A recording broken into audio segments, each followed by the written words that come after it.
በውይይቱ የተገኙት በኢፌድሪ ህዝብ ተወካዮች ምክር ቤት የመንግስት ተጠሪ ሚኒስትር ዶክተር ተስፋዬ በልጅጌ መንግስት የህዝብ ጥያቄዎችን በማዳመጥ ምላሽ እየሰጠ ይገኛል ብለዋል። መንግስት በጽኑ ከሚያምንባቸው ጉዳዮች ውስጥ አንዱና የመጀመሪያው ህዝብን ማዳመጥ፣ ለህዝብ መትጋት፣ መመካከርና ተቀራርቦ መስራት ነው። በሁሉም መስኮች ውጤት የተመዘገበው መንግስት ከህዝብ ጋር ተቀራርቦ መስራት በመቻሉ እንደሆነም አብራርተዋል። ባለፉት የለውጥ ዓመታት እንደ ሀገር ከሀገር ውስጥ ከውጭ በጣም ብዙ ተግዳሮቶች እየገጠሙ በጣም ብዙ ተግዳሮቶች ጋር እየተጋፈጥን እንደ ሀገር፣ እንደ ክልል፣ እንደ ከተማ አስተዳደር በርካታ ስኬቶችን ማስመዝገብ ችለናል። መድረኩ ባለፉት ዓመታት የተሰሩ ስራዎችና በቀጣይ የተሻለ ውጤት ለማስመዝገብ የጋራ ተግባቦት የሚፈጠርበት ነው ብለዋል።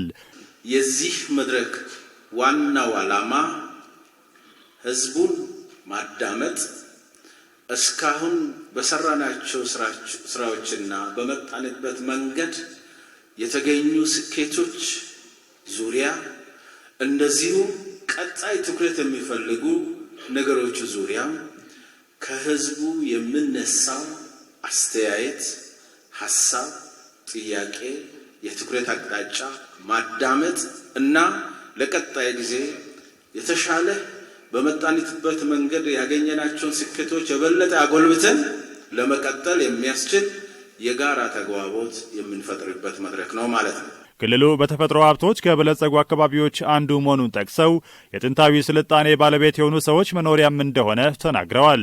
የደቡብ ምዕራብ ኢትዮጵያ ክልል እጅግ በጣም ከሚያምሩና በተፈጥሮ ድንቅ ከሆኑ የኢትዮጵያ አካባቢዎች አንዱ ነው። በዚሁ አካባቢ የመጀመሪያው እጅግ በጣም ድንቅ ተፈጥሮ ያደላቸው ሀብቶች ያሉበት ነው። ከሁሉም በላይ ደግሞ ኢትዮጵያን ጠብቀው ማቆየት የቻሉ ድንቅና ታታሪ ኢትዮጵያውያንም መኖሪያ ነው። የካፋ ዞን ዋና አስተዳዳሪ አቶ እንዳሻው ከበደ ዞኑ የመደመር መንግስት ያስቀመጣቸውን አቅጣጫዎች በመከተል በርካታ የልማት ስራዎችን እየሰራ ይገኛል ብለዋል። ዞናችን ፓርቲያችን ብልጽግና ያስቀመጠውን የመደመር መንገድ መሪ በተገቢው በመቀበል የብሔር፣ የሃይማኖት፣ የቋንቋ ልዩነት ሳይደረግ በፍጹም ወንድማማችነት መንፈስ በመከባበርና በመቻቻል ለአካባቢ ሰላም አርአያነት ያለው ተግባር ሲያከናውን የነበረ እና እያከናወነ የሚገኝ ነው። ሀገራዊ የልማት አጀንዳዎችን ይደግፋል ያሉት አቶ እንዳሻው የባህር በር ለማግኘት የተጀመረውን ስራ የካፋ ዞን ህዝብ እንደሚደግፈውም ገልጸዋል። የህዳሴ ግድብን ተባብረን እንዳጠናቀቅን ሁሉ የባህር በር ለማግኘት መንግስት እየወሰደ ያለውን አቋም እስከ መጨረሻው በመደገፍ የሚፈለግብን ሁሉ ለመፈጸም ተዘጋጅተናል። በግብርና፣ በመንገድ፣ በከተማ ልማትና በንግድና ኢንቨስትመንት የሚሰሩ ስራዎች ውጤት እያስመዘገቡ መሆናቸውንም ተናግረዋል።